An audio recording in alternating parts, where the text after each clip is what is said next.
ராமானுஜதயா பாத்திரம் ஞானவைராக்கியபூஷணம் ஸ்ரீமத்வேங்கடநாதாரியம் வந்தே வேதம் லக்ஷ்மீநாதசமாரம்பாம் நாதயாம் அஸ்மதாச்சாரியபரியந்தாம் வந்தே குருபரம்பராம் யோ நித்யமच्युतपदाम्बुजयुग्मरुक्मं व्यामोहतस्तदितराणि तृणाय मेने अस्मद्गुरोर्भगवतोऽस्य दैहिन्दो रामानुजस्य चरणौ शरणं प्रपद्ये मातापिता विदयत्तनया भूतिः सर्वं यदेव नियमेन मदन्वयानाम् आद्यस्य न कुलपते वकुलाभिरामं श्रीमत्तदङ्गिरीवनं प्रणमामि मूर्ध्ना भूतं सरश्च महदाह्वय भट्टनाथ श्रीभक्तिदारकुलशेखरयोगिवाहान् भक्ताङ्घ्रिरेणुपरकालयतीन्द्रमिश्रान् श्रीमत्पराङ्कुशमुनिं प्रणतोऽस्मि नित्यम् முந்துற்றஞ்சே முயற்றி தரித்துரைத்து வந்தித்துவாயார் வாழ்த்தியே சொந்த முருகூரும் சோலைசோள் மொய்போம் பொருள்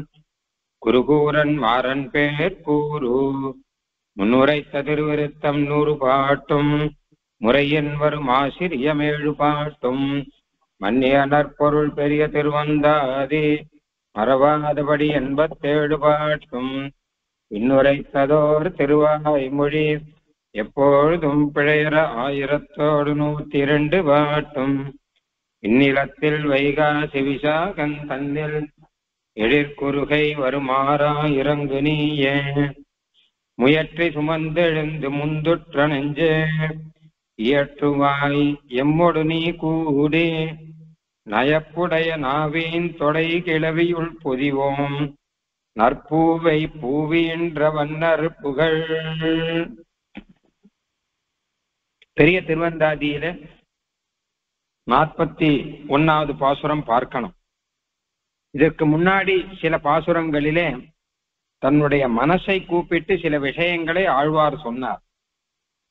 இதற்கு முன் பாசுரம், கடைசி பாசுரம் நாம பார்த்த பாசுரத்திலே வாய்ப்போ இது ஒப்பமற்றில்லை வா நெஞ்சே, மனசே இது தவிர வேற ஒரு வாய்ப்பு நமக்கு கிடையாது, இதுக்கு சமமான ஒரு வாய்ப்பு நமக்கு கிடைக்காது, வேற பாக்கியம் நமக்கு கிடைக்காது. நீ செய்ய வேண்டியது என்ன என்றால், தீப்பால பெய்த்தா உயிர்த்தலாய் பாலுண்டு அவளுரை மாய்த்தானை வாழ்த்தே வலி. எம்பெருமானை வாழ்த்துவது, பூதனா சம்ஹாரம் செய்த எம்பெருமானை வாழ்த்துவதுதான் வலி, அதுதான் பலம், அதுதான் செய்ய வேண்டியது, அதுதான் சிறந்தது அப்படின்னு மனசுக்கு சொல்றார். இதுக்கு முன்னாடி எல்லாம் பார்த்தா கூட அமைக்கும் பொழுதுண்டே ஆராயின் நெஞ்சே அப்படின்னும், பிழைக்க முயன்றோமோ நெஞ்சமே அப்படின்னும் மனசை கூப்பிட்டு, மனசே எம்பெருமான் விஷயத்திலே நமக்கு இப்படி ஒரு பொழுது கிடைக்குமா என்றெல்லாம் சொன்னார். ஆக மனசுக்கு நெஞ்சினோடு மனசினோடு ஆழ்வார் கடைசியாக சொல்லக்கூடிய விஷயம், எம்பெருமானை மறக்காதே, அவனை மாய்த்தானை வாழ்த்தே வலி, அவனை வாழ்த்துவதுதான் நமக்கு பலம் அப்படிங்கிற விஷயத்த சொன்னார். இப்ப எம்பெருமானை வாழ்த்துவதற்கான வாய்ப்பு கிடைத்திருக்கிறது, அதை விடக்கூடாதுன்னு சொன்னார். எம்பெருமானை எப்படி வாழ்த்தலாம் அப்படிங்கிறதுக்கு பல பிரகாரங்கள் இருக்கு. அதெல்லாம் இப்போ ஒண்ணா சொல்ல போறார். 41வது பாட்டிலிருந்து வாய்ப்பு கிடைத்திருக்கிறது. ஆக எம்பெருமானையே கூப்பிட்டு அவனை வாழ்த்தும்படியான சில விதங்களை பேசுகிறார் அப்படின்னு வச்சுக்கலாம். 41வது பாசுரம், வலியமென நினைந்து வந்தெதிர்ந்த மல்லர் வலிய முடி இடிய வாங்கி வலிய நின் பொன்னாழி கையான் உடைத்திடுதி நீளாதே பன்னாள் கீழாதே பன்னாடும் நிற்கும் இப்பார்.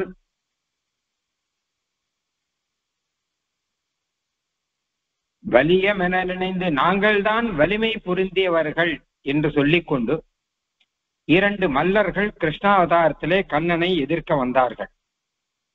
அப்படி வந்தெதிர்ந்த மல்லர்களுடைய வலிமை பொருந்திய முடி, அவர்களுடைய தலைகளை தன்னுடைய கையினாலே இடி இடிக்கும்படி அடித்து அதை பொடி பொடி ஆக்கினவன் கண்ணன். வலிய நின் பொன்னாழி கையால், பொன்னாழி அதாவது சொர்ணமயமான இல்ல ரமணீயமான சக்கரத்தை ஏந்திய தன்னுடைய திருக்கையினாலே அவர்களுடைய வலிமை பொருந்திய முடியை, தலையை இடிந்து போகும்படியாக எம்பெருமான் புடைத்திருதி நன்றாக அடித்து விட்டார்.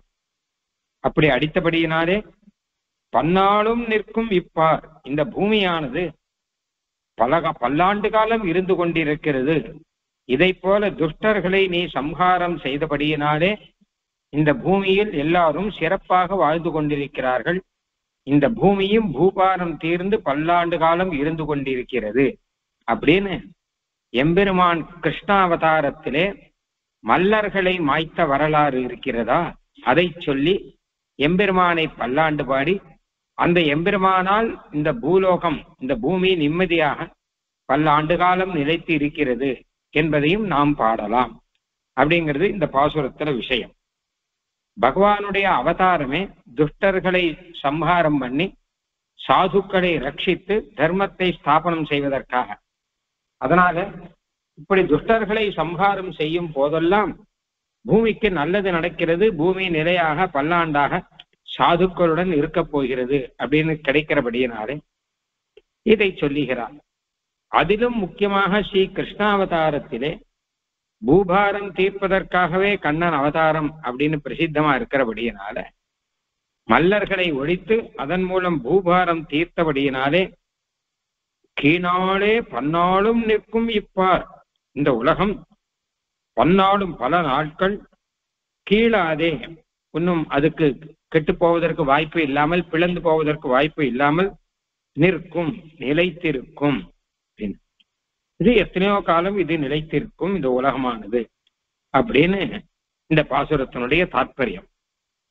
வலிய மென நினைந்து வந்ததிருந்த மல்லர் வலிய முடி இடிய வாங்கி வலிய நின் பொன்னாழி கையால் உதைத்திடுதி கீழாதே பன்னாலும் நிற்கும் இப்பால். போன பாசுரத்திலே பூதனா சம்ஹாரத்தை சொன்னவர் தொடர்ந்து இந்த பாசுரத்திலே கண்ணன் மல்லர்களை ஒழித்த வைபவத்தை சொல்லுகிறார் அப்படின்னும் ரொம்ப பொருத்தமா இருக்கு. ஏன்னா தீப்பால பேய்த்தாய் உயிர்களாய் பாலுண்டு அவள் உயிரை மாய்த்தானை வாழ்த்தே வலின்னு பூதனா சம்ஹாரம் செய்த எம்பெருமானை தான் வாழ்த்த வேணும் அப்படிங்கிறத பார்த்தோம். அதே மாதிரி மல்லர்களை ஒழித்ததை நாம் வாழ்த்த வேணும். ஏன்னால் துஷ்டர்கள் ஒழிந்தபடியினாலே பன்னாலும் நிற்கும் இப்பார், இந்த உலகம் பல ஆண்டு காலம் நிலைத்து நிற்கும் அப்படின்னு வாழ்த்தலாம் என்பதாக. இந்த மல்லர்கள் எப்படிப்பட்டவர்கள்னா வலியம் என நினைந்து வந்தெதிர்ந்த மல்லர், அவர்களே நேர வந்து எதிர்த்து நிற்கிறார்கள். நாங்கள் தான் வலியம், வலிமை புரிந்தவர்கள். வலியம்னா வலிமை உடையோம், நாங்கள் வலிமை உடையோம் அப்படின்னு கண்ணனை எதிர்த்து நிற்கிறார்கள். கிருஷ்ணாவதார சரித்திரத்துல இதுவரை கண்ணன் யார் யாரை சம்ஹாரம் செய்தான் என்பதையெல்லாம் நினைத்து பார்த்தால் இப்படி சண்டைக்கே வந்திருக்க மாட்டான். கிருஷ்ணன் வரான்னு தெரிஞ்சா ஒதுங்கி போயிருப்பான். ஏன்னா எத்தனை பேர் அகாசுரன், அப்புறம் சகடாசுரன் அப்படின்னு என்னென்ன அசுரன், கேசிங்கிற அசுரன், அதுக்கப்புறம் வத்சாசுரன், கபித்தாசுரன் அப்படின்னு என்னென்ன அசுரர்கள் வந்தாலோ எல்லாரும் கண்ணன் கையால் மாண்டு போனார்கள் அப்படின்னு இருக்கு.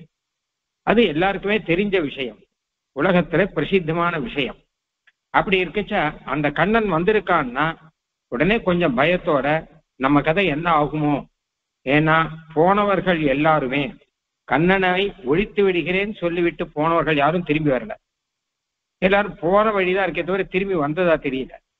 அப்ப இவர்கள் கொஞ்சம் ஜாக்கிரதையாக இருக்கணும் இல்லையோ. ஆனா இவர்கள் வலியம், நாங்கள்லாம் அவர்களை மாறி இல்லை, நாங்கள்லாம் வலிமை உடையவர்கள் அப்படின்னு வலியம் என நினைந்து வந்து எதிர்ந்த மல்லர் அப்படின்னு இவர்களே கண்ணனை நேர வந்து எதிர்க்கிறார்கள். கண்ணன் இருக்கிற இடத்துக்கு வந்து எதிர்க்கிறார்கள். அதாவது மதுரை மாநகரத்துல தான் கண்ணன் வரான்.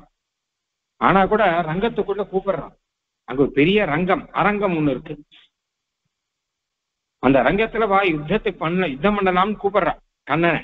ஏன்னா அது ஒரு விளையாட்டு மாதிரி, குத்து சண்டை போட்டு அது ஒரு விளையாட்டை எல்லாரும் பார்த்துட்டு இருக்கா இல்லையா, அந்த மாதிரி. கண்ணன் வேண்டாங்கிறான். வேண்டாம், நான் பாட்டுக்கு ஓரமா உட்காந்துருக்கேன், நீங்க 2 பேரும் ஒருத்தர் சண்டை போடுங்க, நான் கை தட்டி வேடிக்கை பார்த்துட்டு இருக்கேன் அப்படிங்கிறான். ஆனா அதெல்லாம் கிடையாதுட்டா, நீ வா, நம்ம தான் யுத்தம் பண்ணணும் அப்படிங்கிறா 2 பேரும். அதான் வந்து எதிர்ந்த மல்லர். கண்ணனே வேண்டாம்னு சொன்னா கூட அவனை விடமாட்டார்கள். ஏன்னா அதற்காகவே கம்சன் இவனை அப்பாயின்ட் பண்ணியிருக்கான்.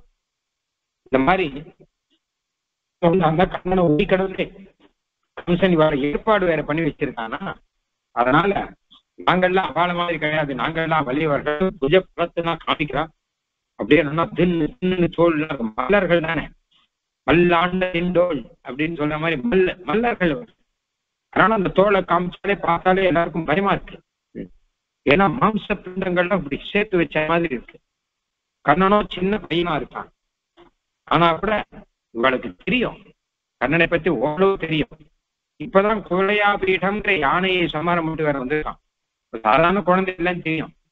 ஆனா நாங்கள்லாம் யானை காட்டிலும் வலியும், நாங்கள்லாம் கேசி முதலான அசுரங்களை காட்டிலும் வலியும் நாங்கள் அப்படின்னு நினைச்சுதான் வராலும் வலியம் என நினைந்து வந்து இருந்த மல்லர்.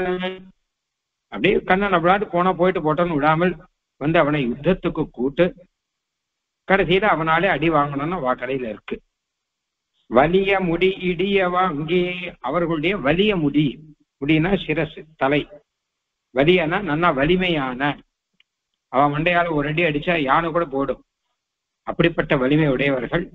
ஆனால் கண்ணன் அதை இடிய வாங்கி அப்படின்னு இடிந்து போகும்படியாக அந்த தலை அப்படியே பிச்சு போட முடியாது.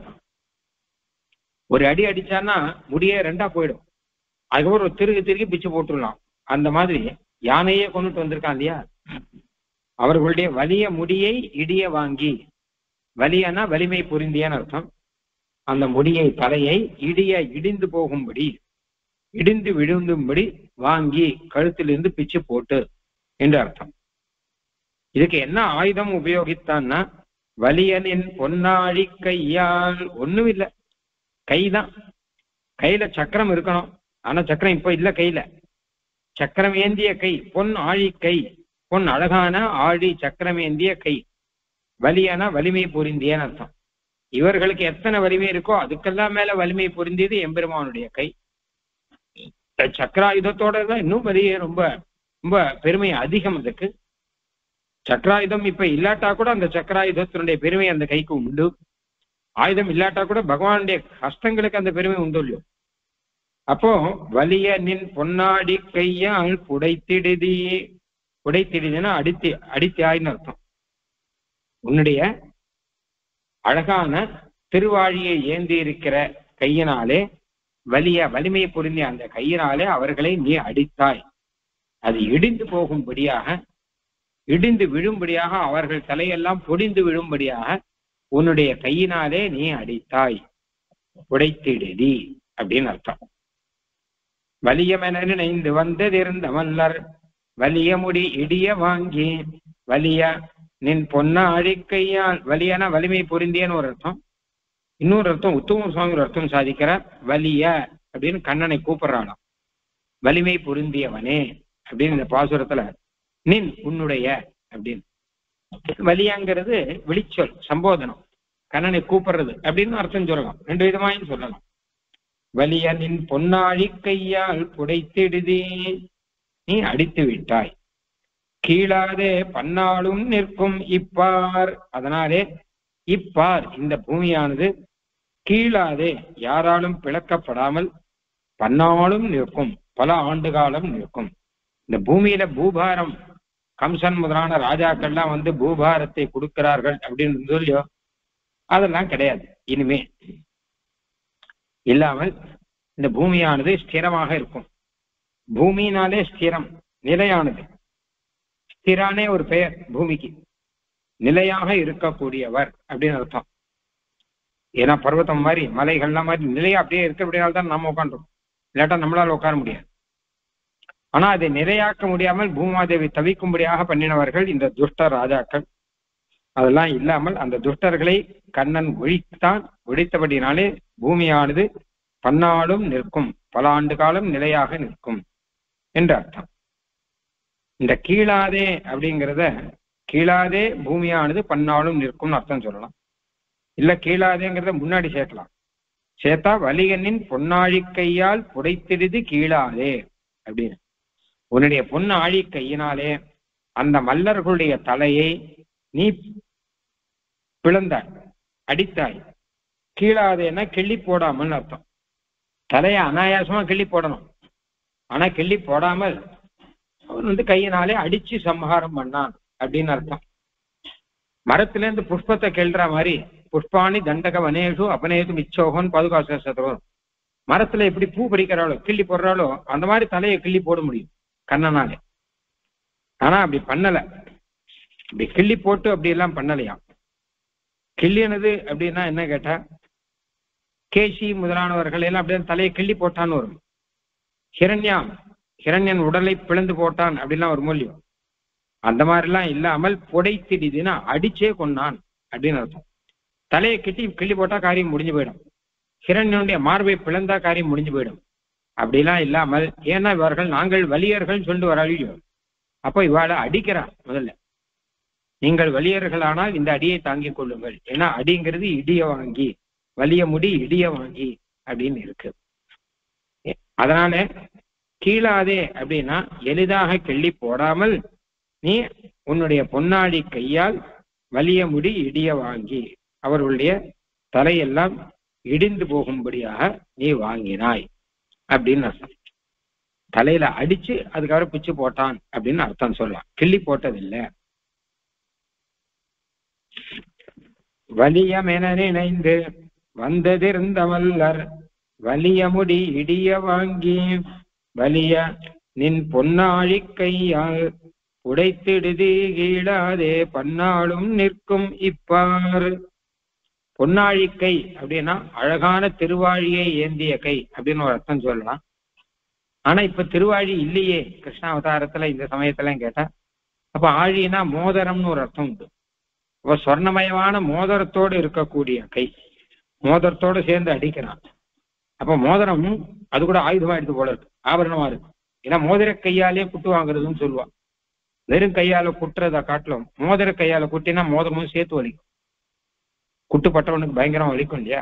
அந்த மாதிரி கண்ணன் கையில இப்போ ஒரு ஆழினா மோதிரம் ஒண்ணு போட்டுருக்கான், அதோட கூட்ட அடிக்கிறானா. ஏற்கனவே இவனுடைய அடி தாங்க முடியாது, கை அடிய, அதுக்கு மேல மோதிரமும் சேர்ந்துருக்கு அப்படின்னு என்ன அர்த்தம் வச்சுக்கலாம். இல்லாட்டா பொண்ணு ஆடினா அழகான மோதிரம் அப்படின்னு வச்சு கண்ணனுடைய திருக்கை அப்பவும் அழகா இருக்குன்னு அந்த கையினுடைய அழகை, மோதிரத்தோட அழகான கை இருக்கு அதால அடிக்கிறான் அப்படின்னு இவ அழகுல ஈடுபடுகிறார்கள் அப்படின்னு அப்படியும் அர்த்தம் வச்சுக்கலாம். அந்த மாதிரி ஆரம்பத்துல வலிய மென நினைந்து வந்து எதிர்ந்த மல்லர் அப்படின்னு சொல்லிட்டு கிருஷ்ணாவதாரத்துல சானூரன் முஷ்டிகன்னு 2 மல்லர்கள், இவர்கள் தான் வந்து எதிர்ந்தவர்கள் அப்படின்னு இருக்கு. கூட இன்னும் 2 பேர் வந்தான் இருக்கு, 4 பேர் அப்படின்னு இன்னொரு அர்த்தம் கூட சொல்லலாம். எல்லாம் கேட்டா மது கைட்டவன்னு 2 மல்லர்கள், அவர்கள் நாங்கள் தான் வலியர்கள் நினைக்கிறான். ஏன்னா ஆதி காலத்துல வந்த ராட்சசர்கள் அவெல்லாம். இன்னும் சொல்ல போனா முதல் ராட்சசர்கள் இவ 2 பேர் தான். மது கைட்டவன் பிரம்மா கிட்ட வேதத்தை அபகரித்து கொண்டு போனார்கள். அப்ப பகவான் அவர்களை யுத்தம் பண்ணி ஜெயித்தார். ஹயகிரி அவதாரம் பண்ணா. யுத்தம்னா பெருசா ஒன்றும் பண்ணலையா, அவளை தொடைக்கு நடுவில் வச்சு நெசுக்கி விட்டான்னு வரும். அதாவது கொசு அடிக்கிற மாதிரி. கொசு அடிக்கிறனா நாம என்ன பண்ணுவோம், கத்தி கொண்டு வருவோமா? இல்லையே, தொடையில கொசு உட்காந்து அப்படியே நெசுக்கிறோம் இல்லையா? அந்த மாதிரி அந்த மது கைட்டவாளை போட்டு பகவான் நெசுக்கி விட்டான் அப்படின்னு தான் சரித்திரத்துல இருக்கு. அவர்கள் என்ன நினைக்கிறான், எங்களை போல பலசாலிகள் யாரும் கிடையாதுன்னு நினைக்கிறான். ஆனா கண்ணனுடையதோ பொன்னாழி கை, நாங்கள்லாம் வலியம் அப்படின்னு அவா நினைக்கிறான். ஆனா இவன் பொன்னாழி கை. வலிய முடி இடிய வாங்கி, முடினா இந்த உடம்பு முழுக்கதான் வச்சுக்கணும், அது மொத்தமும் பொடிந்து போகும்படியாக அப்படின்னு அர்த்தம் வச்சுக்கலாம். ஆக அந்த ஒரு சரித்திரம் நீங்க சொன்னதாக வச்சுக்கலாம். வலியனின் பொன்னாழி கையால் உடைத்திடுதுன்னா அடித்தாயின்னு அர்த்தம். நீ கீழாதே பன்னாளும் நிற்கும் இப்பார். ஆக இந்த பூமியானது இன்னும் பல நாளும் நிற்கும், ஏன்னா நீ பூமியினுடைய பாரத்தை தீர்த்து அருளினபடியாலே அப்படின்னு இந்த பாசுரத்துக்கு அர்த்தம். வலிய மலர்ந்து வந்ததிருந்த மல்லர் வலிய முடி இடிய வாங்கி வலியனின் பொன்னாழி கையால் புடைத்திடுதி கீழாதே பன்னாளும் நிற்கும் இப்பார். பாருண்டான் பாருமிழ்ந்தான் பாரிடந்தான் பாரளந்தான் பாரிடமுன் படைத்தான் என்பரான் பாரிடமாவானும் தானாலாரிடமே மற்றொருவர்க்கு ஆவான் புகாவால் அவை. இது அழகான பாசுரம். எம்பெருமான் பண்ண உபகாரங்களை சொல்லி அவனுக்கு பல்லாண்டு பாடலாம் அப்படின்னு மனசுகிட்ட எம்பெருமானை எப்படியெல்லாம் வாழ்த்தலாம் தான் நான் சொல்றேன். பாருண்டான், எம்பெருமான் தான் இந்த உலகத்தை எல்லாம் உண்டவன். சம்ஹாரம் செய்யும் போது வாய்க்குள்ளே போட்டுக்கொண்டவன் அவனே. பார் உமிழ்ந்தான், உலகத்தை உமிழ்ந்தான். அவனே பார் இடந்தான், இந்த வராக அவதாரத்திலே பூமியை எடுத்து வைத்திருந்தான். அவனே பார் அளந்தான், திருவிக்கிரமாவதாரத்திலே பாறை அளந்தான். எல்லாத்துக்கும் மேல அவனே பாரிடம் முன் படைத்தான். முன் காலத்துல இந்த பூமியை படைத்தவனே அவன் தானே. படைச்ச அப்புறம் தானே இதெல்லாம் செய்யறான். வராக அவதாரத்துல பூமியை எடுத்து வச்சான், திருவிக்கிரம அவதாரத்துல பூமியை அளந்தான்னா. அதெல்லாம் இருக்கட்டும், பூமி எப்படி வந்தது அப்படின்னா பாரிடம் முன் படைத்தான். முதல்ல இந்த பூமிங்கிற இடத்தை, அதாவது முழு பூமியையும் முதல்ல படைத்தான் என்பாரால் என்று சொல்லுவார்கள் என்பதாக இதிகாத புராணங்கள் வேதங்கள் எல்லாம் சொல்லும். ஆகையினாலே என்ன கேட்டா பாரிடம் ஆவானும் தானாரிடமே. ஆகையினால நம்ம என்ன தெரிஞ்சுக்கணும்னா பாரிடம் ஆவானும் தான். பாரிடம்னா பூமிக்கு ஆதாரமாக இருப்பவன் அவன் தான். எல்லா விதத்திலும் நாம பூமியில இருக்கோம் இல்லையோ, நமக்கு ஆதாரம் பூமி. இந்த பூமிக்கு ஆதாரம் அவன் தான். ஏன்னா இத்தனை வைபவத்தை பார்த்தா தெரியும். ஆக பூமிக்கு ஆதாரமா இருக்கிறவன் தான் எம்பெருமானே அப்படிங்கிறத புரிஞ்சுக்கணும். புரிஞ்சுன்னா என்னன்னு கேட்டா ஆர் இடமே. அப்ப நம்ம யாரு நமக்கு இடம்? இடம்னா ஆசிரியம்னு அர்த்தம். வேற யார் நமக்கு புகலிடம்? வேற எங்க நாம போறது? பூமியை படைத்தவனே அவன் தான். அதுக்கப்புறம் பூமியை இடந்தவன் அளந்தவன் எல்லாம் அவன் தான் அப்படின்னு அப்புறம் பூமி அவனுக்கே சொந்தங்கிற மாதிரி ஆச்சு. அப்ப இன்னைக்கு நாமெல்லாம் ஆசிரியக்க வேண்டியது அவனை தவிர வேற யாரை? அதனால வேற யார்கிட்டையும் நாம போக வேண்டாம். பாரிடம் ஆவானும் தான். இந்த பூமிக்கு ஆச்சரியமாக அவனே இருக்கிறபடினாலே நாம் வேற யாரிடமும் போக வேண்டாம். மற்றொருவருக்கு ஆவான் புகாவால் அவை. வேற ஒருத்தனுக்காக, இந்த எம்பெருமானை தவிர வேற ஒருத்தனுக்காக அவை புகா, இதெல்லாம் சேராதுன்னு அர்த்தம். எது சேராது? பாருண்டான் பாருமெழுந்தான் பாரிடந்தான் பாரளந்தான் பாரிடம் முன்படைத்தான்னு சொல்றான் இல்லையா? 5 சொல்லியிருக்கான். பார் உண்டான், பார் உமிழ்ந்தான், பார் இடந்தான், பார் அளந்தான், பார் படைத்தான் அப்படின்னு. இந்த 5மே மற்றொருவருக்கு ஆகா. வேற யாருக்கும் இதெல்லாம் சேராது. வேற எந்த தெய்வத்துக்கும் சேராது. ஆகையினாலே மற்றொருவருக்கு ஆவான், மற்றொருவருக்கு ஆவதற்காக புகாவால் அவை. அவை புகா, அவை சேராது. இன்னொரு தெய்வத்துக்கிட்ட யாராவது அளந்தாளா, இல்ல யாராவது வராகவதாரத்தை பூமியை எடுத்து வச்சாளா, இல்ல யாராவது பார் உண்டாளா, இல்ல பார் உமிழ்ந்தாளா? ஒண்ணும் கிடையாது. அதனால எப்போ பூமியில நாம இருக்கோமோ நமக்கு ஆசிரியம் பூமி. அந்த பூமிக்கு இருப்பிடம்ங்கிறது எம்பெருமான் தான். ஏன்னா எம்பெருமான் தான் அந்த பூமியை எல்லாம் பண்ணியிருக்காங்க சிருஷ்டிச்சதுல இருந்து. அப்ப எம்பெருமான் தவிர வேற யாருக்கிட்ட நாம போகணும்? நமக்கு வேற ஆறு இடம், வேற யார் ஆச்சரியமாக ஆவார்கள்?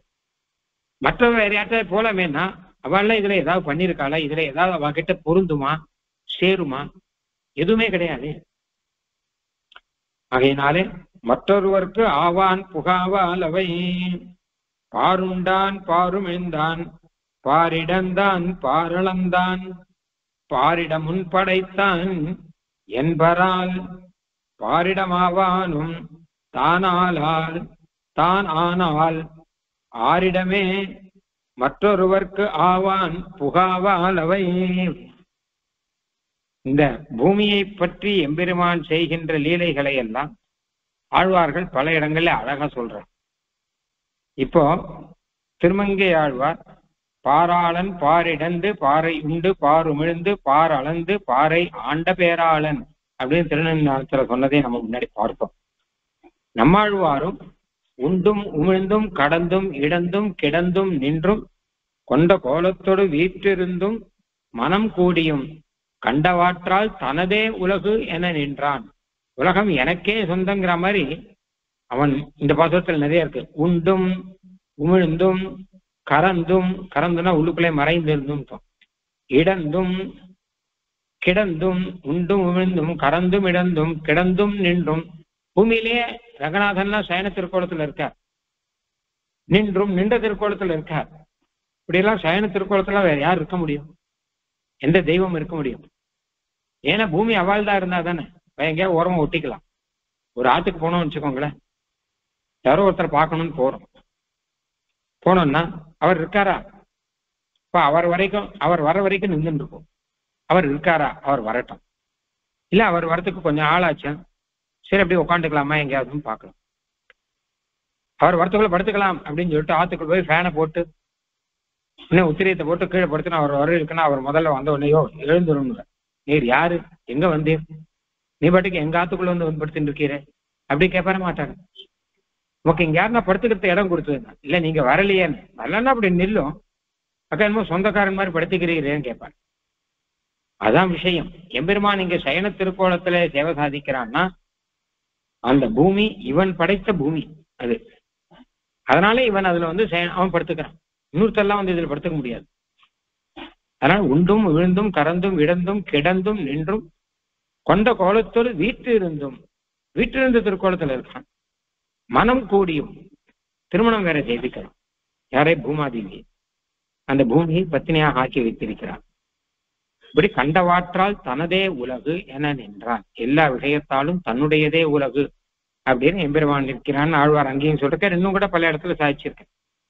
இப்பவும் அதுக்காக தான் சொல்ற, நமக்கெல்லாம் எம்பெருமான் தான் இருப்பிடம், ஆதாரம், ஆசிரியம், புகலிடம் வச்சுக்கோங்க. அதுக்கு இது ஒரு காரணம். ஏன்னா பூமிக்கு அவன் தான் புகலிடம், நமக்கு பூமி தான் புகலிடம். ஆக நமக்கு எம்பெருமான் தான் புகலிடம், வேற யாருக்கிட்டையும் நம்ம போகக்கூடாது. பாருந்தான் பாரும் எழுந்தான் பாரிடம்தான் பாரளந்தான். சின்ன பிரளயம் அப்படின்னு வரைச்ச பூமியை உண்டான் உமிழ்ந்தான் அப்படின்னா வரும்.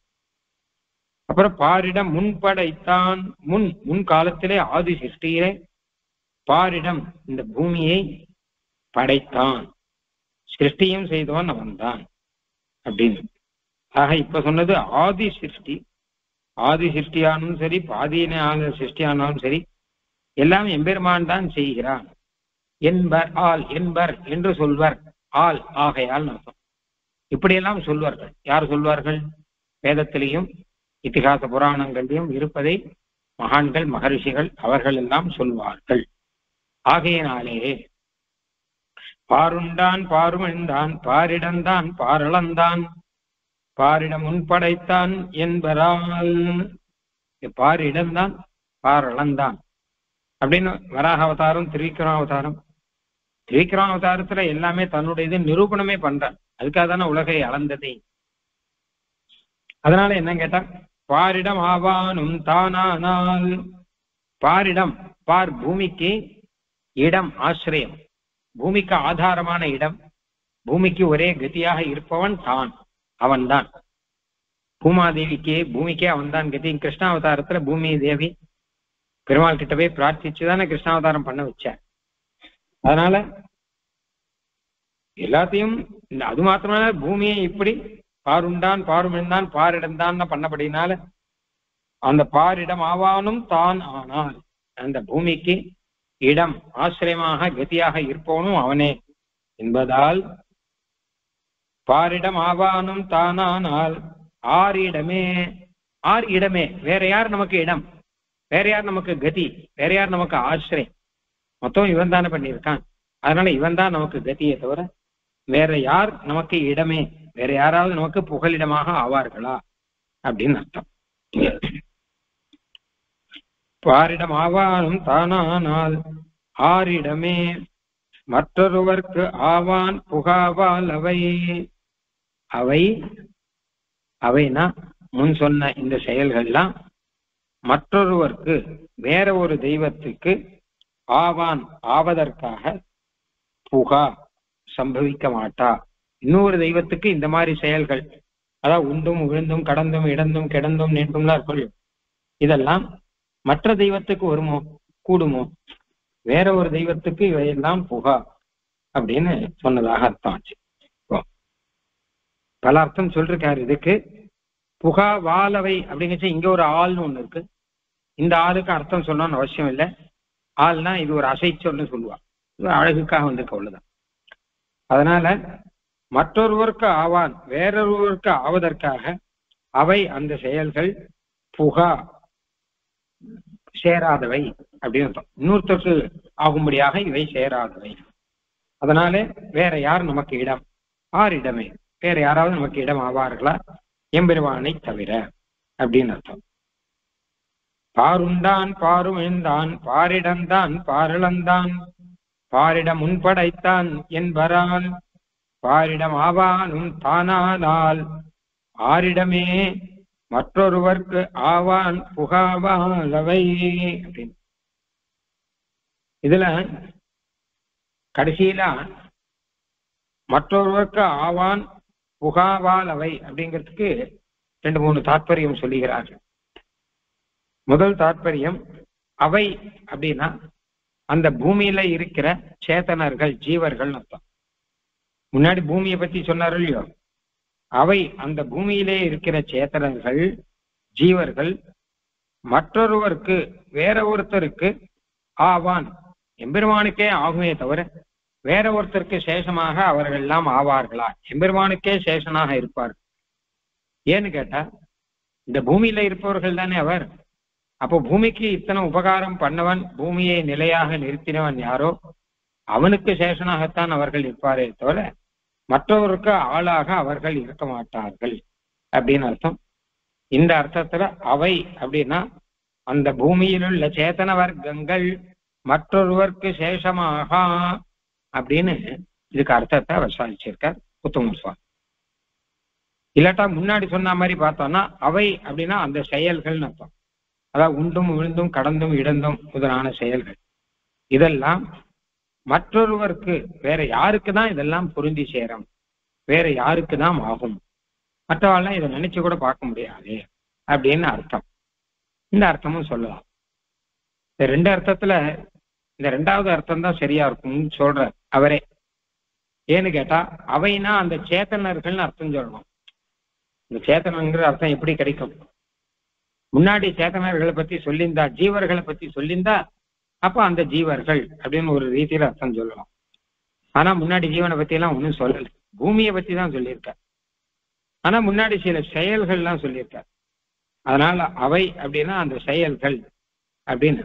அந்த செயல்கள் வேறொருவனுக்கு ஆவான், வேறொருவனுக்கான சம்பவிக்காதவை அப்படின்னு அர்த்தம். ஆவான் புகா அப்படிங்கிறதுக்கு ஆவான்னா சேஷமாக, புகா ஆகாதுன்னு அர்த்தம். இந்த செயல்கள்லாம் இன்னொருத்தருக்கு சேஷமாக ஆகாது.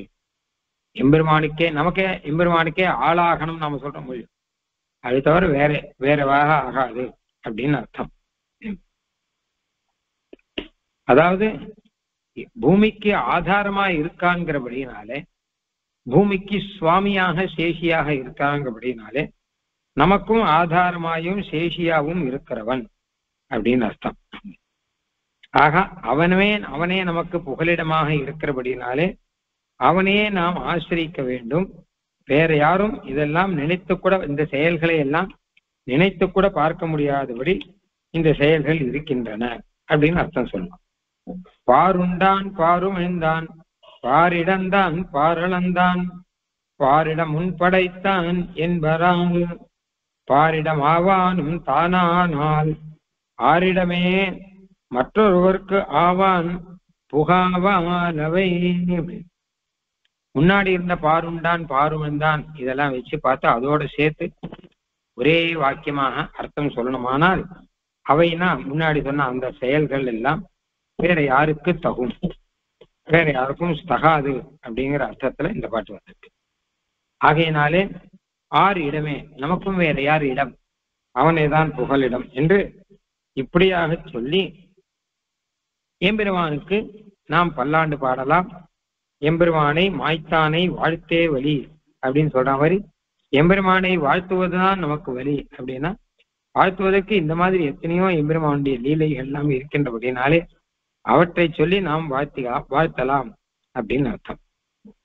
பாருண்டான் பாரும் என்றான் பாரிடம்தான் பாரளந்தான் பாரிடம் முன்படைத்தான் என்பரால் பாரிடம் ஆவானும் தானானால் ஆரிடமே மற்றொருவர்க்கு ஆவான் புகாவாலவை அவையவன நினைந்து வந்த அசுரர் பாலே சுவையை நவையை நளிர்விப்பான் தன்னை கவையில் மனத்துயர வைத்திருந்து வாழ்த்தாதார்க்கு உண்டோ மனத்துயரை மாய்க்கும் வகை அப்படின்னு இந்த பாசுரத்தினுடைய அர்த்தம் நம்ம அப்புறம் பார்க்கலாம், அடுத்த வாரம் பார்க்கலாம்.